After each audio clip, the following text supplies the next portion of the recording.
नमस्कार, आपके साथ मैं हूं ऋतिक सबिता। स्वागत है आपका एसपीएन 9 न्यूज के इस खास प्रोग्राम में। और खास प्रोग्राम की शुरुआत करेंगे मध्य प्रदेश के चुनाव को लेकर। देखिए, मध्य प्रदेश में आपको पता है कि पिछले विधानसभा चुनाव में जो है कांग्रेस पार्टी जीती थी, और जीत जाने के बाद जिस तरीके से ज्योतिरादित्य सिंधिया ने अपना रुख अपनाया था, उस रुख से कांग्रेस की सरकार गिर गई।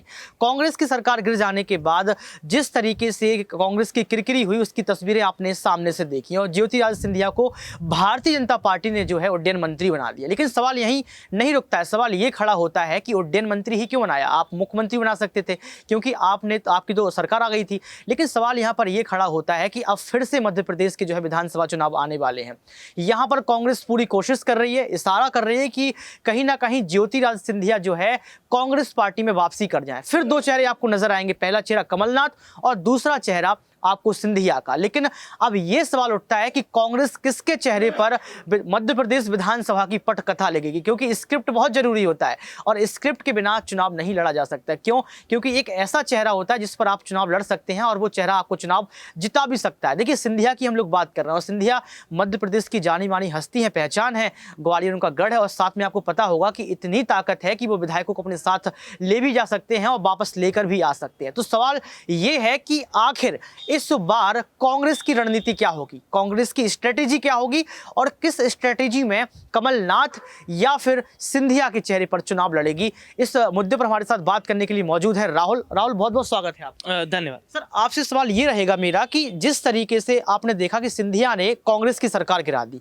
लेकिन सवाल ये खड़ा होता है कि जिस तरीके से सिंधिया की वापसी की बातें चल रही हैं और सिंधिया ये कोशिश भी कर रहे हैं कि अगर राहुल गांधी को इशारा करते हैं तो कांग्रेस पार्टी में वापसी कर जाएंगे। अगर वो वापसी करते हैं तो फिर आपको दो चेहरे दिखाएंगे, एक कमलनाथ दिखेगा और दूसरा ज्योतिरादित्य सिंधिया। तो ऐसा कौन सा चेहरा है जिसे कांग्रेस अपने साथ लेकर जो है चुनाव लड़ेगी?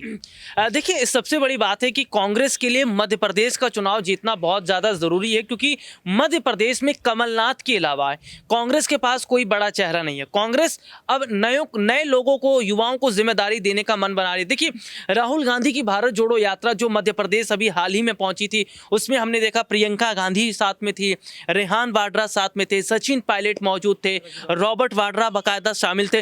तो तमाम कई बड़े चेहरों को वहां पर ले जाया गया। देखिए, प्रियंका गांधी इससे पहले राहुल के साथ नहीं थी, या रॉबर्ट वाड्रा नहीं थे। हाँ, सचिन पायलट शुरुआत में जरूर थे। देखिए, यहां पर तमाम बड़े नेताओं को मध्य प्रदेश ले जाने का मतलब ही यही था कि कैसे भी करके अपने जो पुराने मित्र हैं सिंधिया, उनको कांग्रेस की तरफ जोड़ा जाए। देखिए, सिंधिया ने एक बात और कही थी ना कि अगर मध्य प्रदेश जो है भारत जोड़ो यात्रा पहुंचती है तो स्वागत है। बाकी किसी ने तरह टिप्पणी नहीं की। बाकी सारे नेता ये कह रहे थे कि भारत जोड़ो यात्रा क्यों कर रहे हैं, कांग्रेस जोड़ो यात्रा करनी चाहिए, पार्टी जोड़ो यात्रा करनी चाहिए। लेकिन एक ऐसे ही नेता हैं सिंधिया जिन्होंने कहा था कि भारत जोड़ो यात्रा का स्वागत है। तो इसको आप किस तरीके से देख रहे हैं? देखिए, सत्ता पक्ष के कई बड़े नेताओं ने राहुल गांधी की भारत जोड़ो यात्रा का मजाक उड़ाया। राहुल गांधी की भारत जोड़ो यात्रा को लेकर बहुत कुछ कहा गया था कि कहीं राहुल गांधी विदेश ना भाग जाएं, इटली ना भाग जाएं, समुद्र के रास्ते ना भाग जाएं। लेकिन राहुल गांधी ने किसी के सवाल का जवाब देना ठीक नहीं समझा, क्योंकि उनकी यात्रा का मकसद था हमें भारत को जोड़ना है, हमें हर सभ्यता को जोड़ना है, हमें हर संस्कृति को जोड़ना है, और वो कामयाब हुए। देखिए, वो बात अलग है कि चुनावों पर इसका फर्क नहीं पड़ा, लेकिन राहुल गांधी के साथ एक बड़ी आबादी जो जुड़ी है वो इससे पहले नहीं जुड़ पाई थी। लेकिन जिस तरह से राहुल गांधी ने धीरे धीरे शुरुआत की है, उनका आने वाले वक्त में उसका जरूर फायदा मिलेगा। और जी हाँ, फायदा आपने कह दिया, लेकिन यहाँ पर एक सवाल ये खड़ा हो जाता है कि आपने संसद में एक तस्वीर देखी होगी। संसद में अभी कहा जा रहा है कि राहुल गांधी पप्पू नहीं है, अब पप्पू वो है जो देश के मुद्दों पर काम नहीं कर रहा है। तो आपको लगता है कि राहुल गांधी की छवि बदल गई है? क्योंकि भारत जोड़ो यात्रा के बाद राहुल गांधी ने कहा था कि मैं पुराना वाला राहुल गांधी नहीं हूं, मैं राहुल गांधी नया वाला राहुल गांधी हूं।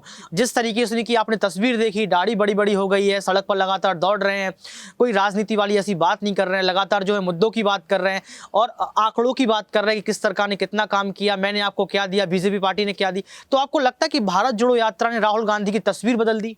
देखिए, राहुल गांधी को पप्पू या राहुल गांधी के लिए इस तरह के शब्दों का इस्तेमाल क्यों किया जाता है? क्योंकि राहुल गांधी बेरोजगारी पर बात करते हैं, सच्चाई पर बात करते हैं, महंगाई पर बात करते हैं, नौकरी की बात करते हैं, मुद्दों की बात करते हैं, पेट्रोल डीजल की बात करते हैं, बढ़ते खराब अर्थव्यवस्था की बात करते हैं। इसलिए सत्ता पक्ष उन्हें नीचे दिखाने की कोशिश करते। भाई देखिए, जाहिर तौर पर अगर बात करें, राहुल गांधी जो पहले थे वो अब भी हैं। राहुल गांधी अगर टेक्नोलॉजी के जरिए भारत को आगे करना चाहते तो इसमें दिक्कत क्या है? राहुल गांधी अगर टेक्नोलॉजी की बात कर रहे हैं या अर्थव्यवस्था को बेहतर, आप ये बताइए, जो जो टेक्नोलॉजी की बात राहुल गांधी आज कर रहे हैं, जो बेरोजगारी की, महंगाई की बात आज कर रहे हैं, देखिए मध्य प्रदेश का चुनाव है, किसी भी राज्य का चुनाव हो, किसी भी राज्य की जनता यही चाहती है कि लोकतंत्र की हत्या ना हो।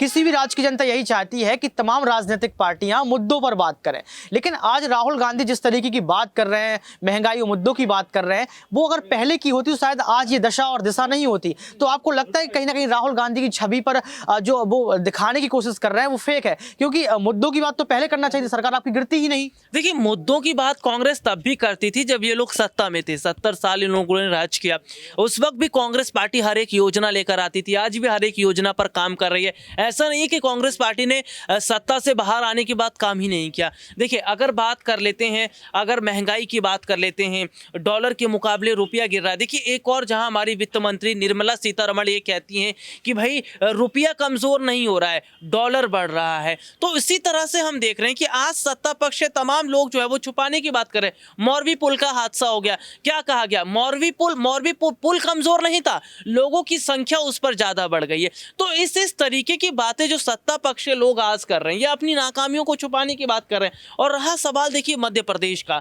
वहां पर शिवराज और सिंधिया की जो लड़ाई चल रही है वो किसी से छुपी नहीं है। मध्य प्रदेश की जनता इस बार चाहती है कि जो चुनाव है मुख्यमंत्री का, वो सिंधिया के चेहरे पर लड़ा जाए, सिंधिया को रखा जाए आगे। और जाहिर तौर पर मैं अगर बात करूं कैलाश विजयवर्गीय जैसे नेताओं की, जिनकी भागीदारी हमने पश्चिम बंगाल के विधानसभा चुनाव के वक्त में भी देखी थी, बहुत सीनियर नेता माने जाते हैं कैलाश विजयवर्गीय, उनका भी एक बयान सामने आया था जिसमें उन्होंने कहा कि अगर सिंधिया के चेहरे पर लड़ा जाता है चुनाव तो कोई ऐतराज की बात नहीं है। तो यही वजह है कि देखिए बीजेपी में देखिए शिवराज के रहते इतना बड़ा आंगनबाड़ी का घोटाला हो गया, वहां पर सीबीआई नहीं है, वहां ईडी नहीं है, एनसीबी नहीं है, जनता नाराज है। राहुल गांधी की भारत जोड़ो यात्रा जो लगातार हम कवर कर रहे हैं, दिखा रहे हैं, और जब मध्य प्रदेश पहुंचती है उस दौरान क्या होता है, वहां की महिलाएं, वहां का युवा, वहां के गरीब तबके के लोग राहुल गांधी को देखकर बोलते हैं कि हम चाहते हैं कि कांग्रेस की सरकार वापस। आपने जिक्र कर दिया, लेकिन आपने वो तस्वीर का जिक्र नहीं किया जिसमें एक युवा आता है और अपने आप में आग लगा लेता है, तो उस तस्वीर का भी तो जिक्र करिए ना राहुल सर। देखिए, जाहिर तौर पर अगर देखा जाए तो बहुत सारी तस्वीरें इन दिनों नजर आ रही हैं। राहुल गांधी रैली करते हैं, प्रचार प्रसार करते हैं, यात्रा लेकर निकलते हैं, तो अचानक से सत्ता पक्ष के लोग नारे लगाने शुरू कर देते हैं, मोदी जी के नारे लगाते हैं या सरकार के समर्थन में नारे लगाने लगते हैं। तो इससे राहुल गांधी को कोई फर्क नहीं पड़ रहा है। उनकी यात्रा का जो मकसद है, उनका जो मकसद है, वो उस मकसद को लेकर आगे चल रहे हैं। और जाहिर सी बात है, सत्ता पक्ष के लोग हैं तो सवाल तो खड़ा करेंगे ही, या इस यात्रा को विफल करने की कोशिश तो करेंगे। लेकिन मुझे ऐसा लग रहा है कि मध्य प्रदेश में अगर सिंधिया जैसे नेताओं को कमलनाथ ने याद किया, दिग्विजय ने याद किया, जीतू पटवारी जैसे नेताओं ने याद किया, तो ये कोई एक छोटी बात नहीं है। अगर सिंधिया को मुझे लगता है बड़ा ऑफर कांग्रेस देती है तो स्वीकार करेंगे, और शायद जो कांग्रेस जो पटकथा लिखेगी सीएम चेहरे के तौर पर, वो कमलनाथ या सिंधिया में से एक हो सकते हैं। अब ये देखना होगा कि राहुल गांधी की भारत जोड़ो यात्रा मध्य प्रदेश के अंदर कितनी कामयाब नजर आती है। मध्य प्रदेश में हो गई है, अब ये देखना होगा कि क्या राहुल गांधी पूरी कोशिश करेंगे कि सिंधिया वापसी करें। देखिए, लगातार आपको समझना होगा कि मुद्दों की राजनीति कौन करता है।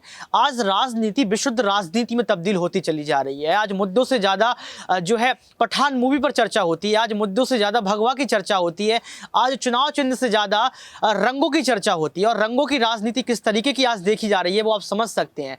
जहां नरेंद्र मोदी 800 करोड़ रुपए जो है हर सालाना मीडिया को देते हैं, तो वहीं राहुल गांधी आज मुद्दों की बात कर रहे हैं जिन्होंने 70 साल में देश में राज किया और कहीं ना कहीं हमारे देश की छवि को गर्द कर दिया। तो दोनों ही पार्टियों की बात करें अपने अपने जगह पर ठीक है, लेकिन राजनीति है और राजनीति में छोटी मोटी बात होती रहती है। लेकिन ये चुनाव छोटे मोटे नहीं है, जनता चुनाव करवाती है और जनता ही फैसला करती है। लेकिन सवाल यहाँ पर यह खड़ा होता है कि आने वाले समय में मध्य प्रदेश की सियासत में क्या भूचाल आएगा। सवाल ये खड़ा होता है कि मध्य प्रदेश की जनता किसको चुनेगी। आज के लिए सिर्फ इतना ही। देखते रहिए SPN9 न्यूज। बहुत शुक्रिया।